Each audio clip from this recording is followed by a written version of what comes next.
I salute the greatest president that ever lived. God bless America. God bless President Trump. Give him strength, the power, and the agility to see this thing through. In Jesus' name, amen. I just want to tell all my brothers, hey man, first of all, I just want to say, man, thank you, Trump. Because guess what? I went to a construction site today, y'all. Remember, I didn't have no job. I was doing Uber. Couldn't find a job nowhere. I went to a construction site. They was already working. Got hired on the spot. Thank you, Mr. Trump. Thank you so much, man.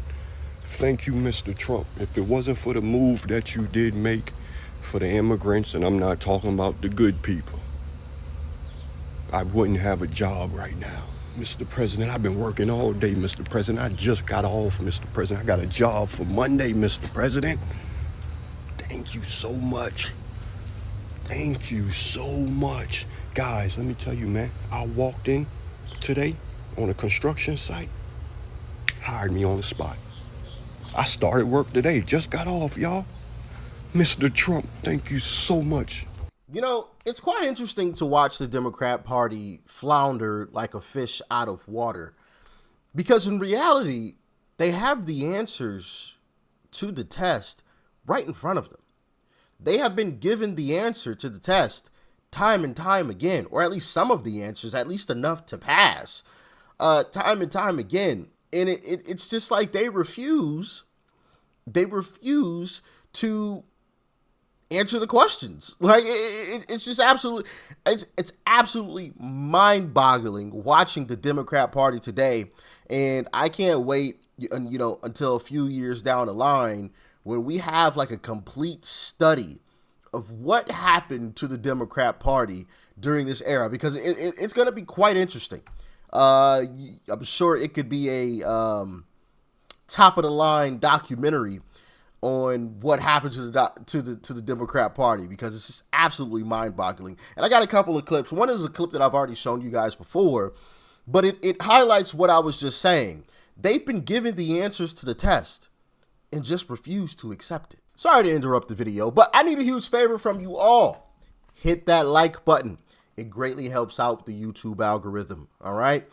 Leave a comment as well. That helps out. Hit that arrow button down below to share this video. You can copy the link. You can paste it anywhere you like. Instagram, Facebook, Twitter. You can even send it via text message or email. I don't care.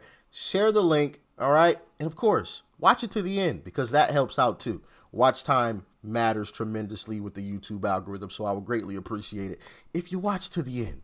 Thank you guys, as always. Thanks for all of the continued love and support. Let's get back to the video. I think I'm alone in this group. I think I'm kind of afraid to be alone in this group. I surveyed these people. I focus grouped them. And they are really, really tired of being accused of either racism or sexism because they voted for Donald Trump. And it's one of the reasons why so many of them did. I sat on this stage with you and got chewed out when I suggested there's a better language to reach out to voters, that the Harris campaign is missing what they're looking for. And I say the same thing here. Americans just want to be Americans, not hyphenated Americans, not female Americans, Black Americans, Jewish Americans. They just want to be Americans. How do you think it makes people feel, Black people, women, any person who has immutable characteristics about themselves, to be told every time that something happens that because they exist in a particular role, it is their fault? How does it make them feel?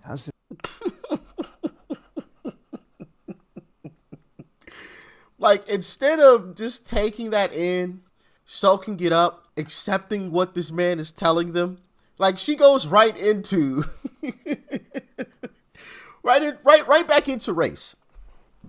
Right back into it. Right back into the thick of the BS and the lies, trying to say that Trump is accusing all people of color, all Black people, of being DEI hires. It's truly amazing, man. It really is. On one hand, obviously I'm happy about it because it just means that we're going to continue to win. Like I said, I truly don't believe that the Democrat Party will change its tone or change anything really until when they lose in 2028. When they lose in 2028 to JD Vance or Byron Donalds, actually, I don't even think it's going to be Byron anymore. I think Byron's actually going to try to become the governor of Florida. So Byron might be falling off that short list of people. We already got Vivek because he might become, or he's actually running to, I think he already filed the paperwork to run for governor of Ohio. So those are two phenomenal people that we could have used, or not used, but you know what I mean. Could have had Byron in Florida, Vivek in Ohio. So we have JD Vance, we have Larry Elder, we have Candace Owens. Some could say some others as well. Y'all let me know. But those are probably my top three currently. Let me know if you guys have a different top three. I'm sure you probably do because we're a party of different ideas, and that's okay over here. We're not the Democrat Party where we all have to think alike. But yeah, let me know your top three. Talk to me. But Frank Luntz, who you just saw on CNN talking to Abby Phillips, who just completely ignored what he was saying there, he had a little bit more to say on CNN with a different host. Check it out. We wanted to have you on because you do a lot of focus groups. You really get behind the numbers, the poll numbers, to the sentiments of voters. And it's so interesting. You've been speaking with a number of voters who were Hillary Clinton 2016, Joe Biden 2020, and then went for Trump in 2024. How are these folks see? Bing, bing, bing, bing, bing. See, and this is the thing. You just heard her say that he has spoken to. Well, actually, let me let it play out for a little bit more. The early days of Trump's second term. Pretty well. Really? And the react. These folks seeing the early days of Trump's second term. Pretty well. Really? And they're reacting to it because they love the pace of change. They were very fed up over the last 4 years. They wanted action. They wanted results. They looked at prices. They looked at affordability, looked at immigration, and they didn't see anything happening. They still don't like what he says, but they like what he does. And these are Democrats now who felt that they were not securing the border. They were doing nothing to prevent illegal immigration, that nothing was actually happening. They wanted to see a reduction in wasteful Washington spending, and they're seeing that. So what they tell me is, I wish he would be a little bit less rude. But at the same time, they like what he's doing. They believe he's serious about it. And for the first time, they have confidence in the future, which is why you now see some significant shifts in the polling about the expectations for the direction in the coming years. It's a big wake-up call for Democrats. I'm waiting for them to get a message. I'm waiting for them to unify and to understand that to oppose and to be the resistance, which is what some of them use that phrase, that's not what Democrats in grassroots areas want from them. They may not want the approach that Trump is doing, President Trump. By the way, I now know to say President Trump. But they do want action, and they don't see action from the Democrats. Bingo. And the proof, in the words of Joe Biden, and the proof is in the eating, right? I've posted video after video of, and I'm talking about my shorts, so definitely check those out as well. Video after video of people saying that they love what Trump is doing. They're completely for what Trump is doing. You don't come across many videos of people being opposed to it, but yet you have a Democrat Party who is, like he said, basically just the resistance. Whatever Trump says or does, we're going to be the resistance against it.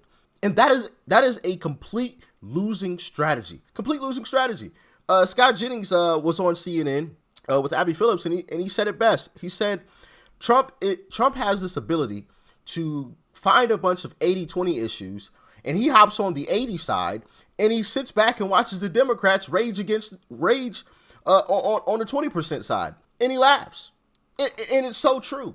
Because he's hopping on the popular ideas, sides of debates, and he's running with it, like immigration, deportations, right? Cutting wasteful spending, getting rid of DEI, all of these different things. He's on the popular side of these issues, and Democrats are just raging against them just because. And that is a losing issue. And like I said before, I have come across video after video after video, and I posted some of them as YouTube shorts. Some of them have been put in long format videos like these. But I've seen video after video after video of Democrats saying that they're no longer voting for the Democrat Party and that they're now a Republican.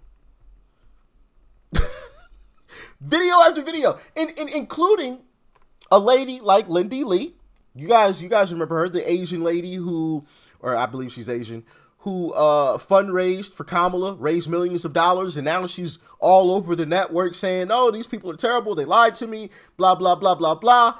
Like, I have yet to come across a video of a Republican saying the same thing in reverse, right? Saying, "Oh no, I regret voting for Trump. This was a terrible idea. I don't like Republicans. I will never vote for a Republican ever again. I'm voting Democrat the rest of my life." I have yet to come across a video like that. I'm sure there is one out there somewhere, right? That's just the law of averages, but I have yet to come across the video like that. But I've come across lots of videos going the opposite direction. Democrats saying, "F this party. I'm rocking with the Republicans now."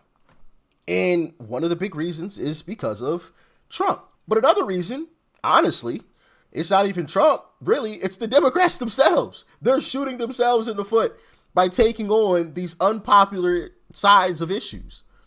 Trump's just sitting back laughing. Like, their own Trump derangement is destroying their own party. It's hilarious to watch it all play out. It is absolutely hilarious. Like, their party, and I'm gonna let y'all get out of here. The Democrat Party is so desperate of talent, that they're thinking about running Jasmine Crockett. If you don't know who Jasmine Crockett is, let me put her on the screen, because you'll recognize her once I put her on the screen. Representative Jasmine Crockett. This lady right here, her, Jasmine Crockett. Yeah, that's who they're thinking about running as, or on their side to be president. Yeah, I think that says about everything you need to know. Anyway, thanks for tuning in as always. Y'all stay safe out there, all right? Peace and love. I'm out.